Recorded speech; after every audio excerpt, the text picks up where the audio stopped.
Welcome back to Celebrity Radio. It's Alex Belfield talking to some of the world's biggest stars and some of my favourite people. And we've got one for you today. A comedian that has been entertaining for, well, quite a long time, really. He's become a star of TV of late, having starred in Last of the Summer Wine and Heartbeat, Mount Pleasant, and of course, Not Going Out. He's one of the most loved comedians, along with his pal Tommy, as Cannon and Ball. Bobby Ball joins us on the phone. How you doing, Bobby? How are you doing, Alex? I'm doing good, mate. Do you know, I have great affection for you. I grew up watching you on TV. I've seen you in pantomime endlessly, and we need more like you. You're wholesome, you're fun, and you know what you're doing, don't you? You're proper variety in show business. Well, I think because we have reality stars today, but in my time, you had to go and do the clubs and the pubs. You had to learn your craft, if you know what I mean. Yeah. So you had to learn what you were doing, really. And if when you go on stage, if 80% of your act works, then you've learned your craft. I mean, with no swearing. I was just watching a clip of you in Blackpool very recently, and it's interesting how you two can stand on stage and seemingly ad-lib, although I'm sure much of it is rehearsed, look as if you're just having a conversation, and it's funny. You don't even do gags as such, do you? No, we don't do gags. No, Alex, you'll love this. I'm going to teach you something. I shouldn't really, but I'm going to do. Do you know the difference between a comedian and a comic? Go on. A comedian tells funny stories, a comic is a funny man. Right. Now, Tommy Cooper was a comic. Bob Monkhouse was a comedian. Right. So me and Tommy are comics, so we have body language and we don't do jokes. And I'm guessing the way you stood, which was that legendary pose and that whole sort of demeanour you had, you were happy to be the fall guy. And of course, you had the love. People fell in love with you because you were being picked on. Well, I had to be the fall guy because I'm only 5'4". Let's go back to the beginning and talk about your life. We should say, by the way, that you're about to go on tour. In fact, you are on tour right now with both Cannon and Ball and The Dressing Room, this new play. You can find out more putting Cannon and Ball into Google and it comes up with all the dates there. We go back to a child, and it was interesting. As a child, you wanted to be in show business and you tried it, but then you had to get a proper job. My dad wanted a son, a very northern man, my dad. Yeah. And he said to my mother, you'll keep having children till they have a lad. Right? So she had 2 girls and then she had me. And he wanted a sportsman. I wasn't interested at all. But at 8 years old, I was bringing more money in than him. Because I was doing the Yorkshire clubs with my sister. Yeah. And when I got to be 15, and I'm going back a long time, I discovered rock and roll and the Teddy Boys. Yeah. And it seemed a bit soft to be in show business, so I got a job. And then I became a welder, and then I realised doing the pubs at weekend, I made more money than having to work overtime. So I started to do the pubs. This is what nobody knows. And then Tommy used to follow me around and became close friends. And I said to him, get a kit of drums and I'll teach you to drum, which I did. And another friend of mine who was a pianist, we started off as a trio playing at weddings. And I was a singer, Tommy was a drummer, and we had the piano player. But the piano player left after a while. It left me and Tommy on our own. So we said, well, we'll be a double act. And that's how it all started. Wow. And how easy was it to be funny? I guess when your friend's having a laugh, it's sort of naturally there, is it? Well, when you're 27 or 28, you like, in them days, you like to pose a bit, because I had a lot of hair then and everything. Yes. But we realised that the comedians in the clubs got £3 more than the singers. Ah. So we said, we'll do a gag or two in. And that's what we did. And the comedy started to get bigger and bigger and bigger. And that's how it started. I was thinking about you at the weekend. I saw this story about the Frontier closing in Batley. It's never been more depressing, has it, in terms of show business in the clubs? Yeah, great place. In fact, that was a place, funny enough, the Frontier Club, that was a claim to fame. That's what sent it into full-time comedy. Because we used to do a song, one type of gag, song type of gag, song type of gag. And the manager came to us on the Sunday when we opened, and he said, what are you doing? Frankie Vaughan's topping the bill. I've already got a singer. I thought you were comedians. He said, now go away and come back tomorrow with a proper act. Yeah. So we went away and we came back then doing all comedy. And it was the Frontier that sent us to doing all comedy. Last Sunday I was up in York with Ken Dodd, who's still packing theatres at 87 and doing the business. In terms of comedy legends, do you agree he's probably our greatest and the last? I think so. I totally agree with you, Ken, yeah. My hero was a man called Max Wall. Oh, yeah. from years ago. But yeah, Ken, I've lots of respect for Ken. Still working, and I'll tell you something with Ken. If he stopped working, he'd die. Yeah, he would. Yeah, definitely. It's the working that keeps him alive. Are you the same? Do you need to do this? Yeah. I need to work. I mean, I'm on, don't worry. I turn around and say, oh, I've had enough of it, really. But if I have 2 weeks off, I'm desperate to get back. And then I've got Tommy on the phone. When are we working again? Yeah. When are we going out again? You know, so, yeah, it's a killer if we stopped.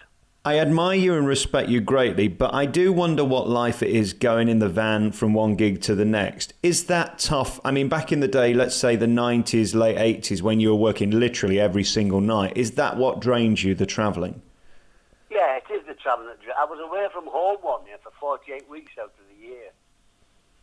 But it's the way of life. That's the way of life it is. I couldn't do anything else. And then in terms of private life and family life, you've always kept out of the nonsense. You've never had any of these sort of sleazy stories that go on in the press. How have you managed to remain sane and normal and still working when so many end up in a coffin and don't make it? Because show business is tough. Because, Alex, I'm 5'4".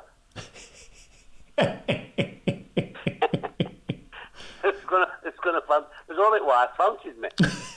and she's got bad eyes. I mean, it works great in terms of character building, but what you're saying is in terms of going into a nightclub, it's not the sexiest thing. I mean, in the younger days, you had the opportunities, but, you know, I'd sooner come home to something I know, you know what I mean? I love my wife very much. We've been married 42 years. You've got to have that, haven't you? You've got to have that coziness, because if not, show business will just eat you up and spit you out. Yeah, she's my backbone, really. Yeah.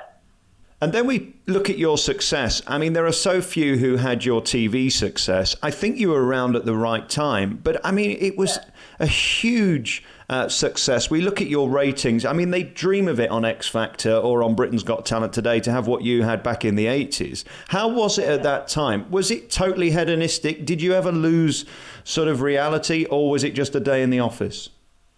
Oh, no, it wasn't a day in the office. No, it was a wonderful thing. It came up, but me and Tommy had been going 18 years before we got on TV.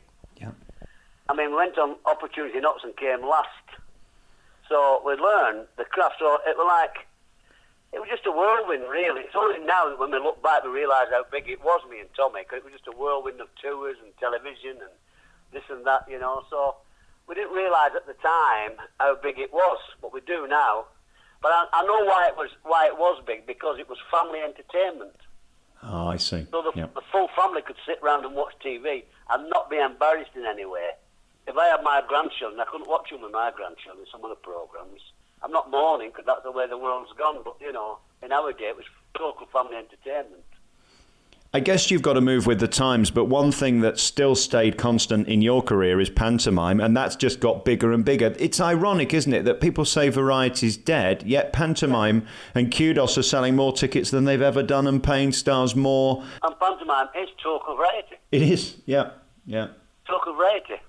I love pantomime, mate. Absolutely love it. We've done about 34, I think. Have you really? Yeah. So we do it every year, so we love it, you know. Can you do two shows the same, or is literally every show different for Cannon Ball? Oh, the story's the same, but not for me and Tom, no. We have to keep changing and moving about and ad-libbing here and there, you know. Was there ever a period you got on each other's nerves? Because I can imagine when you're working so closely together, even with best friends, there's only a certain amount of time. We did 3 years where we really had a bad... Every double act ever living has a period of not getting on. Yeah.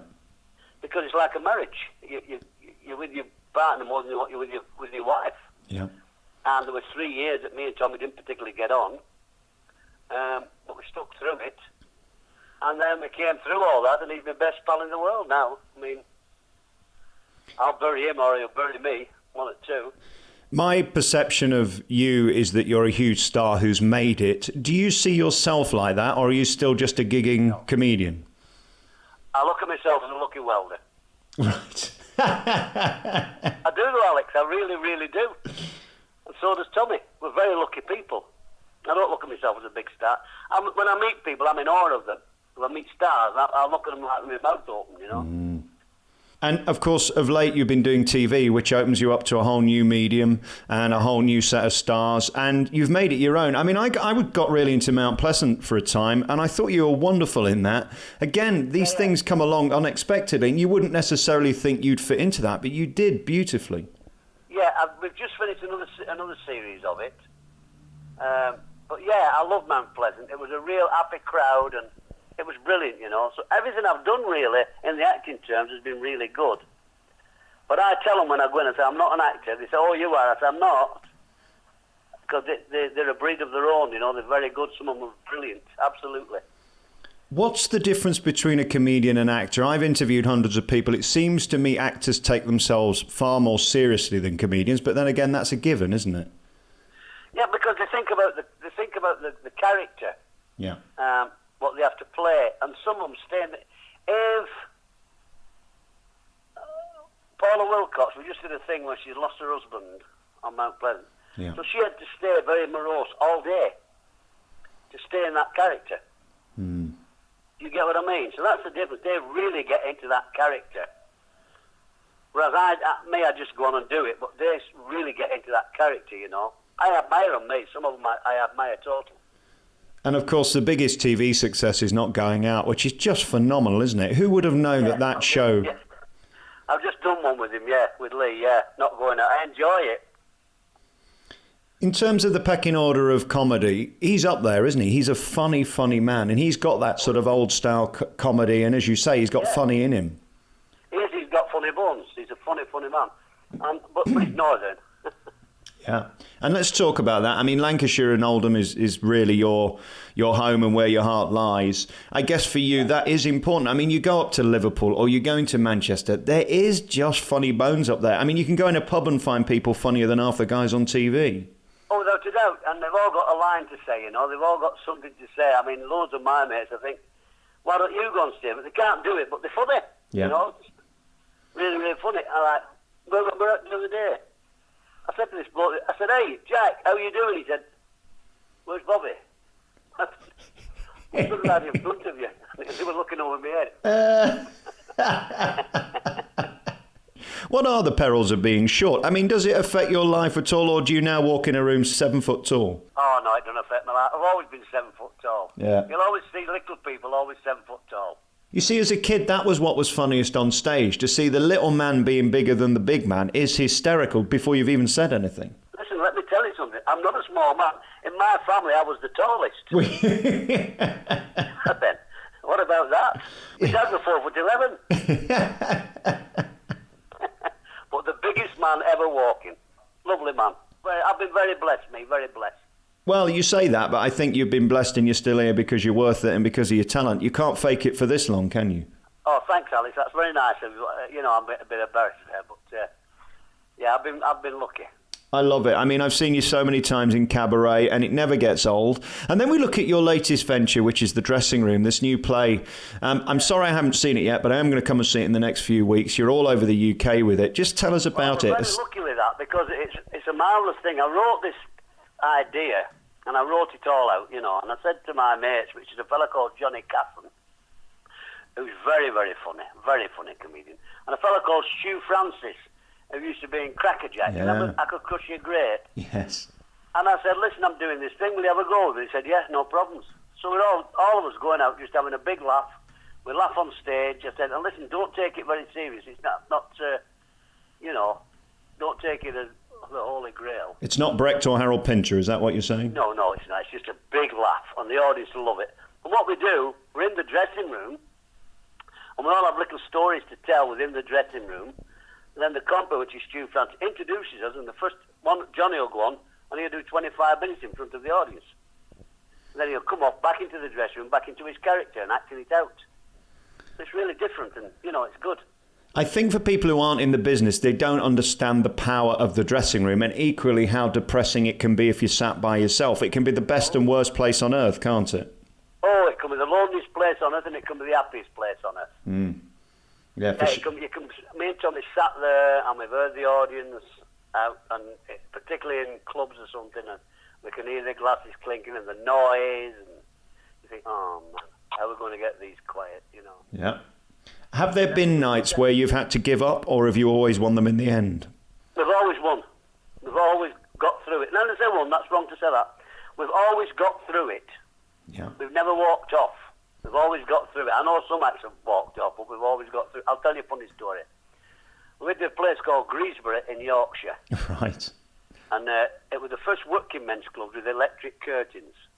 Right? Right. So me and Tommy are working, and suddenly his curtains start to close.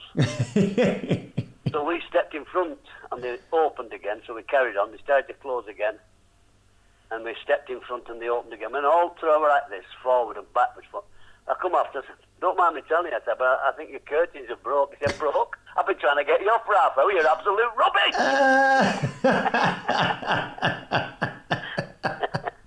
I love that. The Pomegranate Theatre in Chesterfield on Saturday, 6th of August, going to the Civic Theatre on the 13th of August, and the Empire Theatre at Concert on the 24th of August. So really looking forward to that tour. And again, I suppose the difference with this is you've got a cast, you've got different people to hang around with, and I know you love that, don't you? Sharing the stories and celebrating what you've done. Having a drink with them after and everything. It's fantastic. Brilliant.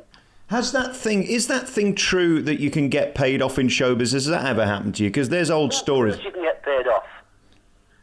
Well, they used to be able to do. I don't know if they do it now, but they used to be able to. You come in the dressing room and say, here's half your money, get out, you're rubbish. You see, you don't hear about that today. I wonder whether it's not PC anymore. Oh, well, it's not. Well, comics used to say, unless you've been paid off, you're not a comic. Right. Does that make sense? Yes.